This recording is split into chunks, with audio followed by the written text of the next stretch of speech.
ఎప్పుడైనా కన్సిస్టెంట్‌గా ఏ పని మీదైనా మనం ఫుల్‌గా ఫోకస్ పెట్టి చేస్తే దాని రిజల్ట్ ఆబ్వియస్‌గా వచ్చిద్ది. అది లేట్ అయినా గూడా రిజల్ట్ అయితే పక్కా చూడగలం. బట్ మనం కొంచెం పేషెన్స్‌గా కొంచెం ఓపికగా ఉండాలనమాట. అది నేను ఈరోజు నేర్చుకున్నా. అది 2 వేస్‌లో నేను నేర్చుకున్నా. ఒకటి నా వెయిట్ చెక్ చేసుకున్నాక ఓకే. రిజల్ట్ ఒకరోజు రాలేదంటే అక్కడికి స్టాప్ కాదు. ఇంకా ప్రోగ్రెస్ వస్తది.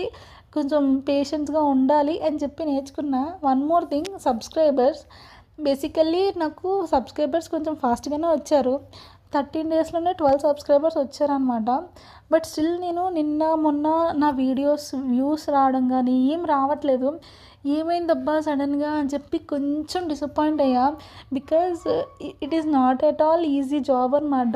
ఇప్పుడు వీడియోస్ చేయడం గానీ, షార్ట్స్ పోస్ట్ చేయడం గానీ, so much of time we are spending in it కదా! సో కొంచెం ఏంటి అంటే ఇది వ్యూవర్స్ కోసమో, సబ్‌స్క్రైబర్స్ కోసమో క్రియేట్ చేశా అని కాదు.